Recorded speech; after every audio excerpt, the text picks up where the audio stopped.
Bonsoir à tous et merci d'être avec nous dans ce nouveau journal. Voici tout de suite les titres. 3 morts dans un braquage hier soir du côté d'Annalamaït. Le bureau de la perception principale était pris pour cible par les bandits. Le reste de la bande a réussi à s'enfuir avec une partie du fonds destiné au paiement des pensionnaires. Et Radio Armentienne à Washington ce jour pour rencontrer des hauts responsables américains et des dirigeants de la société pétrolière ExxonMobil. Hier, il a été reçu par Ban Ki-moon, le secrétaire général des Nations Unies à New York. Dans les actualités internationales, la Crimée officiellement rattachée à la Russie, Vladimir Poutine a signé ce jour un accord en ce sens qui prend effet immédiatement, mais assure que Moscou ne souhaite pas la scission de l'Ukraine. Et enfin, la contre-offensive du gouvernement vénézuélien. La police tente de prendre le contrôle des bastions de l'opposition pour mettre fin à la contestation qui a déjà fait une trentaine de morts.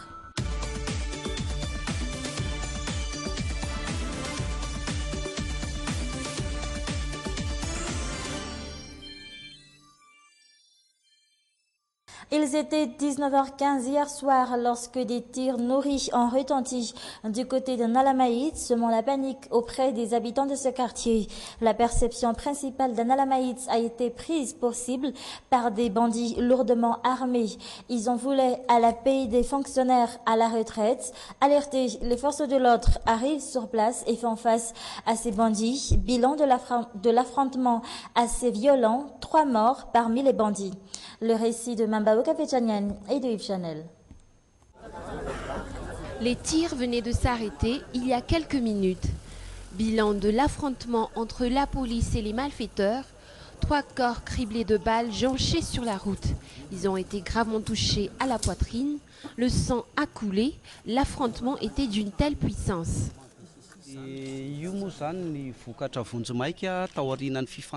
Il s'agit d'un bilan provisoire après cet affrontement assez violent entre les policiers et les malfaiteurs. Ils venaient de braquer la perception principale lorsque les forces de l'ordre ont reçu un appel. Une fois sur place, les tirs ont tout de suite commencé. Comme vous voyez, il y a eu 3 morts. On a retrouvé sur eux une Kalachnikov, 10 balles et un PA avec 4 balles. Le reste de la bande a réussi à s'enfuir.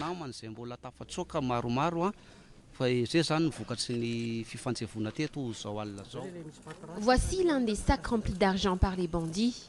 Hier soir, ils étaient une dizaine, voire une vingtaine de bandits à attaquer le bureau de la perception principale d'Annalamaït. La paie de la pension des fonctionnaires à la retraite aurait dû commencer aujourd'hui. Ces bandits en voulaient justement après ces fonds. Ils entrent en force dans cette maison et surprennent les employés en train de faire le billettage de l'argent. Tout de suite, ils sont ligotés. Ils étaient en train de faire le billettage de l'argent quand ces bandits arrivent. À cet instant, ils ne savaient pas encore combien il y en a. Et maintenant, ils ne savent pas combien d'argent se sont envolés dans la nature avec le reste de la bande. Nous allons ouvrir une enquête là-dessus. Les échanges de tirs ont semé la panique auprès des habitants.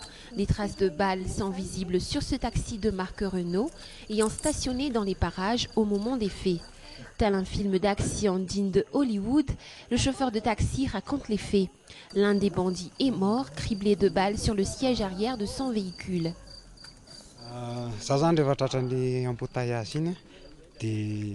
J'étais coincé dans les embouteillages. C'était alors que j'aperçus un homme debout à côté de mon véhicule, tenant un sac à patates.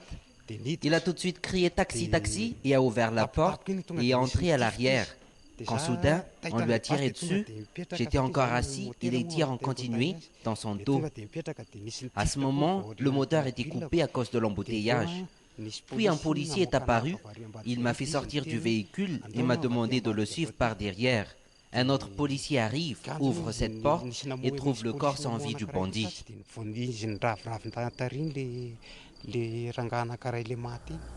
Les affrontements durent 30 minutes. Les bandits avaient en face d'eux des éléments des forces de l'ordre spécialisés dans ce genre d'action. La chasse se poursuit jusqu'à Nansan et Mbadoué. Comme je le disais tout à l'heure, les bandits en voulaient au fonds destiné au paiement de la pension des fonctionnaires à la retraite dans la Varadjan, fonds envoyé par la paierie générale hier même. Ce matin, les retraités ont quand même perçu leur pension malgré cet incident. Tout s'est déroulé normalement. Étaient sur place Armi Sarakoutbé et Yves Chanel. Comme tous les mois, les fonctionnaires retraités envahissent la cour de la perception principale d'Analamaït pour le paiement de leur pension de retraite. Et ce, malgré le braquage d'hier soir. Comme d'habitude, on fait la queue pour avoir son dû. Le paiement est déjà en cours, c'est pour ça que nous faisons la queue. Le paiement se déroule normalement. Aujourd'hui, ils reçoivent en entier leur pension comme tous les mois. Voyez ce que je reçois, c'est complet.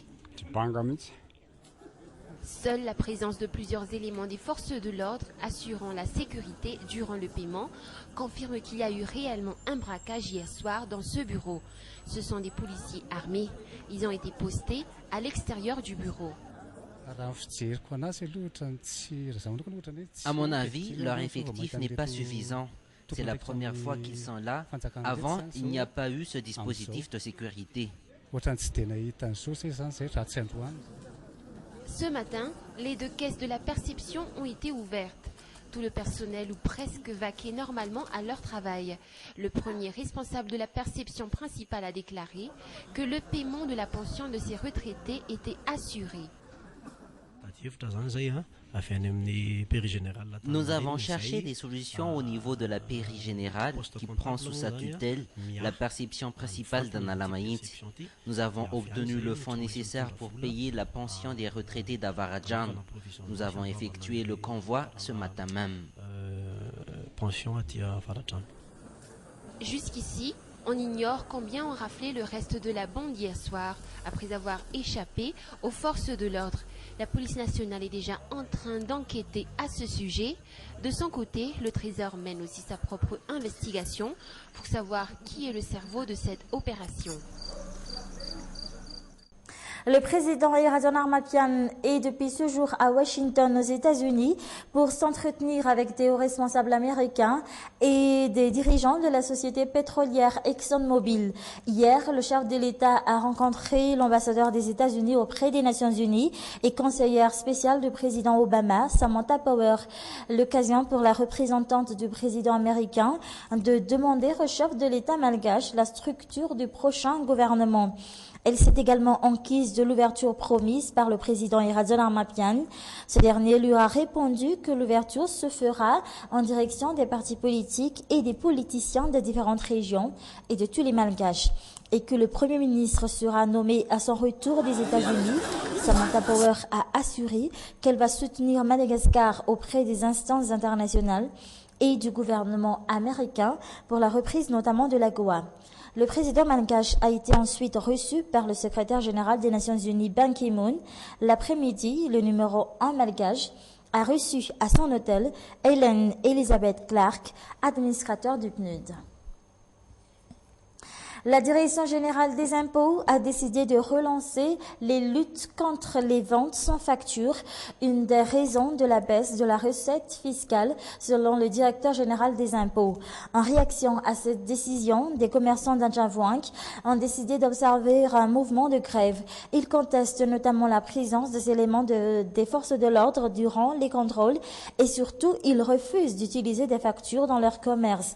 Mais malgré cela, la DGI semble bien déterminée à reprendre les contrôles pour la lutte contre les ventes sans facture après une opération avortée en 2009. Parlons à présent d'artisanat, la ferronnerie d'art.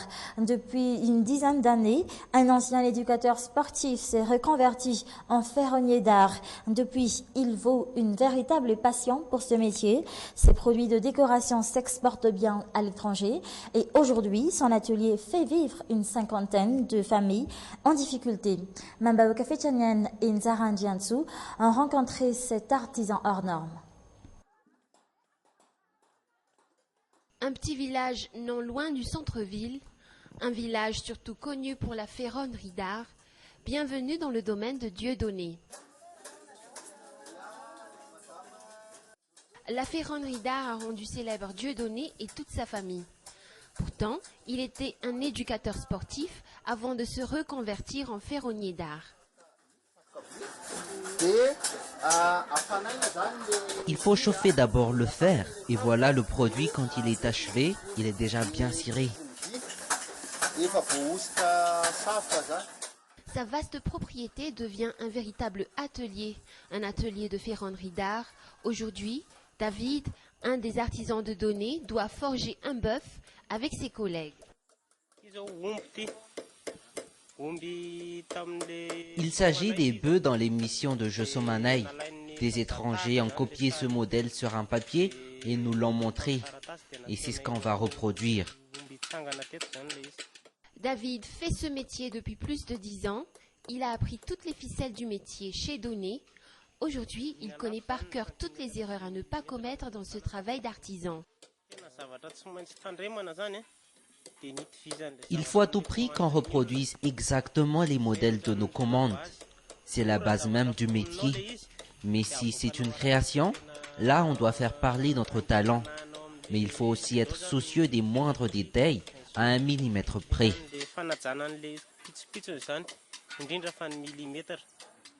À 1 millimètre près, ici les produits sont créés et fabriqués avec soin et dont la qualité est reconnue même à l'étranger. Mais malgré cela, ces produits artisanaux en fer ont du mal à percer le marché extérieur, tout comme les autres produits artisanaux malgaches. Pour y faire face, Donné a dû changer de stratégie marketing pour séduire la clientèle étrangère. Nous misons sur le volet social de notre travail pour avoir un allègement fiscal pour l'exportation de nos produits. Et nous devons garder cette méthode de travail. Aujourd'hui, les touristes étrangers composent les 60% de la clientèle de Donné. Ces produits s'exportent même jusqu'au Canada. Et durant notre passage, ces artisans travaillent sur des commandes émanant du Japon.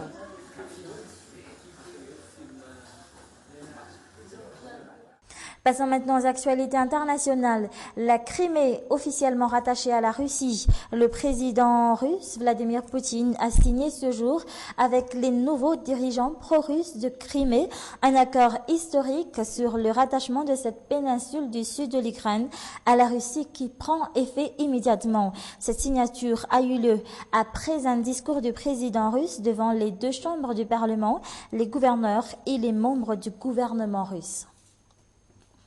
Et à côté de la crise ukrainienne, il y a aussi le dossier du nucléaire iranien. Les négociations ont repris ce jour entre les Occidents, les Russes et l'Iran sur son programme nucléaire.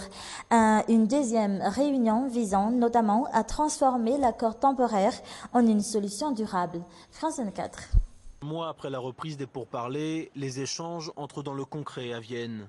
La dimension du programme nucléaire iranien est sur la table et parmi les principaux points de crispation, la centrale nucléaire d'Arak et son réacteur à eau lourde. Ce réacteur, toujours en construction, pourrait permettre d'obtenir du plutonium et donc fabriquer une bombe atomique. Les 2 parties le disent elles-mêmes, dans ces négociations, il n'y a aucune garantie de succès. Nous ne nous attendons pas à trouver un accord cette semaine. Un accord n'était d'ailleurs pas à l'agenda de ce nouveau round de négociations. L'accord intérimaire signé à Genève le 24 novembre dernier porte sur 6 mois renouvelables, avec un objectif, rétablir la confiance entre les 2 parties. Les négociations pour un accord définitif ont débuté le mois dernier en Autriche, mais ce deuxième round s'ouvre dans un contexte tendu. Selon des médias iraniens, le ministre des Affaires étrangères, Mohammad Javad Zarif, aurait annulé un dîner de travail avec Catherine Ashton. Il reprocherait à la chef de la diplomatie européenne sa rencontre avec des représentants de la société civile lors de sa récente visite dans le pays. Un haut responsable américain vient également d'accuser Téhéran d'avoir cherché à acquérir des matériaux interdits ces derniers mois. Et l'Iran dénonce, lui, une tentative de sabotage de son site nucléaire d'Arak. Près de 4 mois après l'accord de Genève, rétablir la confiance reste donc la priorité. Au Venezuela, le gouvernement tente de mettre la main sur le bastion de la contestation. Depuis vendredi, la police se déploie à travers le pays. Une opération de libération pour Nicolás Maduro, le président vénézuélien, confronté à un mouvement contre la vie chère lancé le 4 février par les étudiants qui restent pour l'instant déterminés. Reportage. Ils n'ont pas attendu longtemps avant de reprendre possession de la place Altamira. À peine chassés par les forces de l'ordre, les manifestants sont rapidement revenus crier leur colère. Quelques heures plus tôt, les autorités gardaient la place avec force. 1 millier d'agents de la garde nationale y étaient déployés. Après les arrestations des manifestants, ils ont saisi tout ce qui avait pu servir aux barricades ou à la fabrication de bombes artisanales. Pour le gouvernement, il s'agit de libérer le quartier de Chacao de l'emprise des contestataires. Il y a maintenant de l'espace sur cette avenue qui était envahie par la violence. Pendant des jours et des jours, les voitures n'ont pas pu passer, les transports publics marchent désormais. Contrôle d'identité, fouilles aléatoires, 150 motards de la police sillonnent aussi les rues de ce quartier huppé, devenu champ de bataille ces dernières semaines. Pour certains habitants de Caracas, c'est le soulagement. Il faut remercier la garde nationale pour tout ce qu'elle a fait. Je viens ici à la clinique, mais avant, on ne pouvait pas passer ici. Alors il faut leur dire merci. Mais tout le monde ne dit pas merci. Surtout pas les étudiants de province qui ont lancé les manifestations contre l'insécurité, l'inflation et les pénuries. C'est vraiment une dictature ici au Venezuela. Ce n'est pas juste, je viens de province et un groupe m'a harcelé juste parce que je ne suis pas d'accord avec le gouvernement. Juste parce que le gouvernement leur donne à manger. Ils pensent que ce pays va bien, mais non, ce n'est pas le cas. Ici, il n'y a ni lait ni nourriture, il n'y a rien. On vit dans un chaos total ici au Venezuela. Depuis début février, les heurts entre forces de l'ordre et contestataires sont quasi quotidiens. Ce lundi, un garde national est mort de ses blessures. Pour le gouvernement Maduro, reprendre le quartier de Chacao, c'est reprendre la main. C'est la fin de ce journal. Merci à vous de l'avoir suivi jusqu'à la fin. Excellente soirée à notre compagnie. Au revoir.